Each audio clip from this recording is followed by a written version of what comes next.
Ladies and gentlemen, happy Friday. What is up, you guys? Welcome to the channel. It's your boy M2K. We're back with another video reaction, and happy Friday to every single one of you beautiful people on the internet. So I have some pretty amazing friends in the community because you guys did me an absolute solid. Yesterday I ended up doing a video reaction to the night Osama bin Laden was killed and how America reacted to that. If you guys haven't seen it, go and check it out. It's pretty freaking awesome. But in the video, I ended up asking you guys if you have any more information about the whole Osama bin Laden, put it down in the comments below. I'll go through and do another video reaction later on this week, and one of you guys ended up doing that. So today we're actually doing a video reaction to how the CIA found Osama bin Laden, and I'm so grateful that you guys have been recommending these videos to me because I would have never have seen this if it wasn't for you guys down in the comments. So thank you. I'm not gonna lie to you guys, I'm not too familiar with how the US actually found Osama bin Laden and killed him, so hopefully this video explains everything to me. I'll give you guys my live reactions. I hope you guys like the video. If you guys do, drop a like, subscribe to the channel if you guys are new. Let's check this out.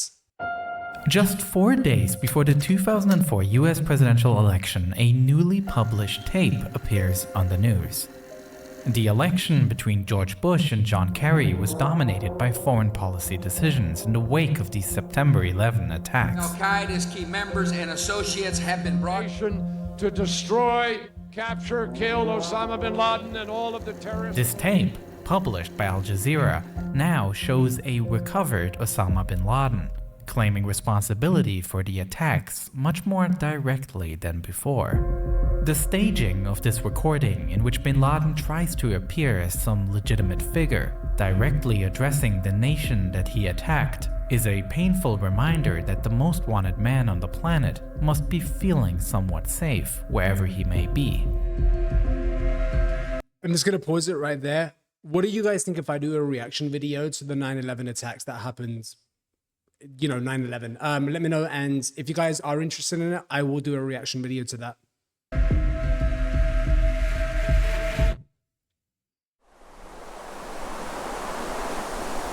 At the very same time, at the CIA headquarters in Virginia, where a special unit was tasked with finding bin Laden, pretty much every lead had gone cold at this point.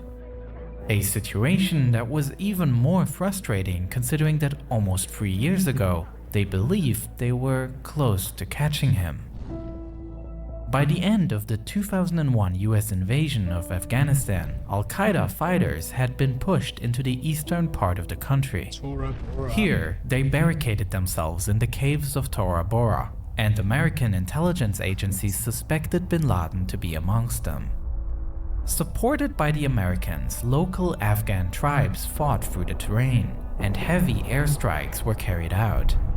But by the time the battle was won, bin Laden had already fled. After the Shout out to the military, whoever went to Afghanistan to go and find this son of a bitch. You guys have my respect. fighting ended, only about 20 people were arrested and the CIA was left empty-handed, having missed what may have been a unique opportunity to capture Al-Qaeda's leader. But at least one of the people arrested here would eventually open a lead for investigators to follow. Prior to his capture, Mohammed al-Qahtani was unknown to the investigators. He himself denied any connection to Al-Qaeda and said that he was in Afghanistan to pursue his interest in falconry. Yeah, sure you are, mate. But when investigators took his fingerprints, they found a match in their system. They found out that just a few weeks before the September 11 attacks, he had tried to enter the United States. Carrying $2,800 in cash with him and traveling on a one-way ticket, the customs agent became suspicious of Qahtani and denied him entry to the country, fearing he might be trying to illegally immigrate.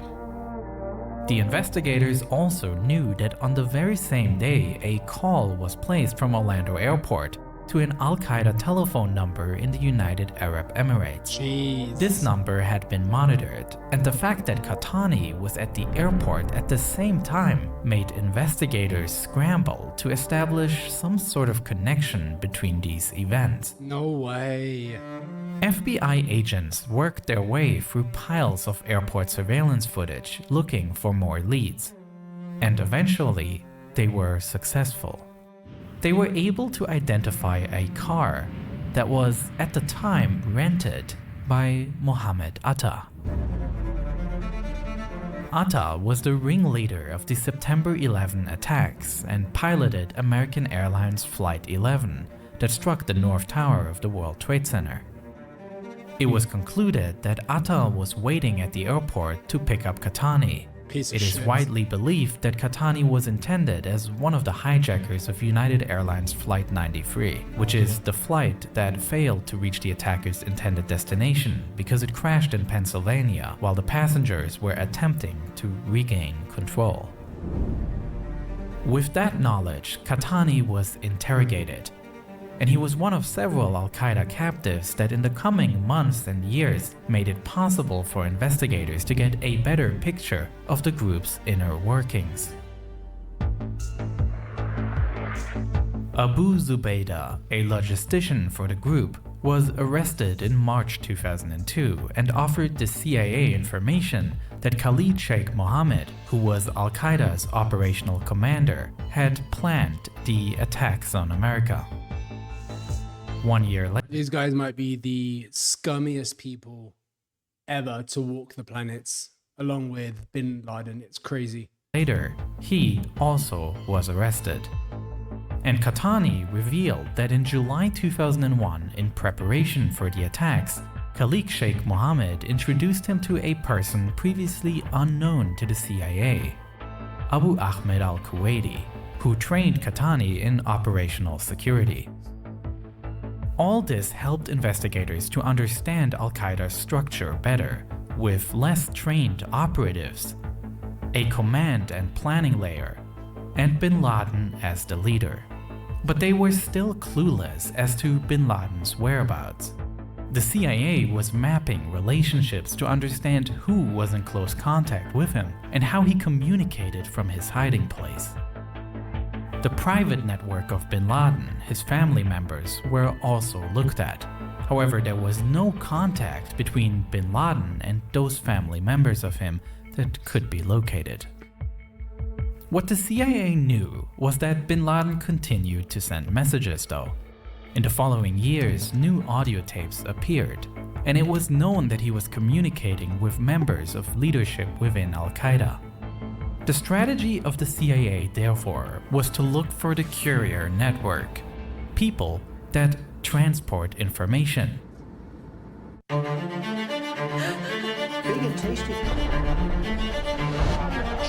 War with Iran. I'm running for governor.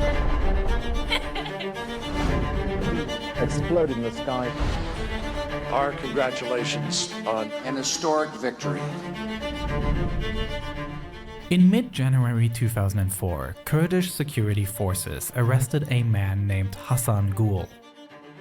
He was carrying a letter that was addressed to Bin Laden. Gul was handed over to the Americans, who interrogated him and received crucial information indicating that a key person to finding Bin Laden had already been on the agency's radar. Hassan Gul claimed that it is Abu Ahmed al-Kuwaiti who operates as Bin Laden's personal courier. As the focus of the investigation shifts to Kuwaiti, investigators receive conflicting information about his role within Al-Qaeda. While Hassan Gul describes a larger role and that Kuwaiti was familiar with both Khalid Sheikh Mohammed and with his successor Abu Faraj al-Libi, Khalid Sheikh Mohammed, on the other hand, denies a major role of Kuwaiti and claims that this person has long since retired and is inactive. In May 2005, Abu Faraj al-Libi himself was also arrested in Pakistan, and he too vehemently denied a larger role of Kuwaiti. Investigators were also questioning a guy that goes by the name of Hambali, the former leader of Al-Qaeda's Southeast Asian affiliate group. He claimed that Kuwaiti did play a role, as he was the one managing a safe house in Karachi around the time the Taliban fled from Afghanistan. If anything, the many contradicting statements about the role of Kuwaiti made him all the more interesting. The problem was that other than his name, not much was known about him. And even the name itself is not uniquely identifiable, as it is not his real name, but an alias that translates as the father of Ahmed from Kuwait. While some important information was obtained through the interrogation of prisoners, the techniques used were highly controversial. Many of the prisoners were subjected to so-called enhanced interrogation techniques. That means abusive treatment including torture, such as in the form of waterboarding. A 2014 Senate Intelligence Committee report examining the individual interrogations concluded that these techniques were ineffective and did not help to obtain information about bin Laden. Apart from that, there is the question of whether the display of the CIA's actions, seemingly freed from the rule of law, doesn't itself damage the national security of the country. It is a discourse that's bigger than the scope of this video. But with investigators stuck yet again, the next pieces of information will not come from their own work. Another side's Peace and stability. Blockbuster Total Access. I love how they break down like every single person that's related to bin Laden and just kind of like giving us an in-depth description on how it could affect, you know, the capturing of him in the future. In 2007, the CIA received the information they're looking for, the true identity of the Kuwaiti. It does not come from their own research, but from a foreign intelligence service, which is not known. The information reveals the true name of the Kuwaiti to be Ibrahim Saeed Ahmed, a Pakistani whose family had only moved to Kuwait. But while they have waited 2 years to get the name, it will take further years until they are able to locate him. President-elect for victory.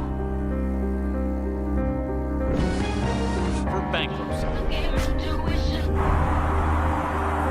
I'm gonna let you finish. Michael Jackson has died. The rescue effort begins. This guy is great. As good as we've seen.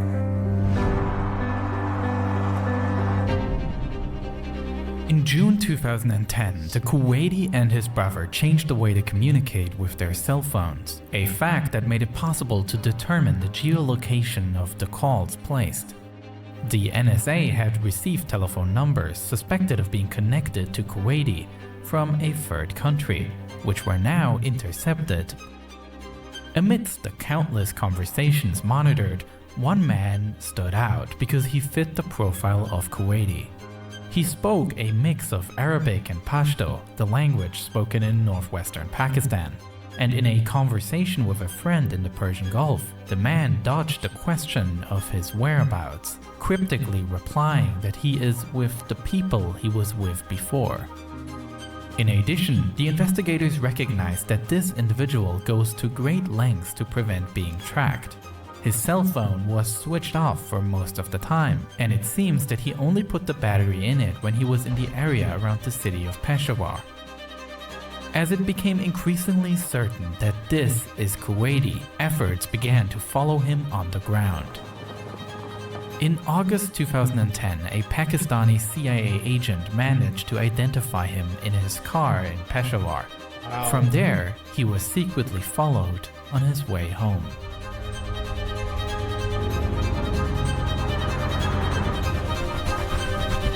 Crazy. Oh, man.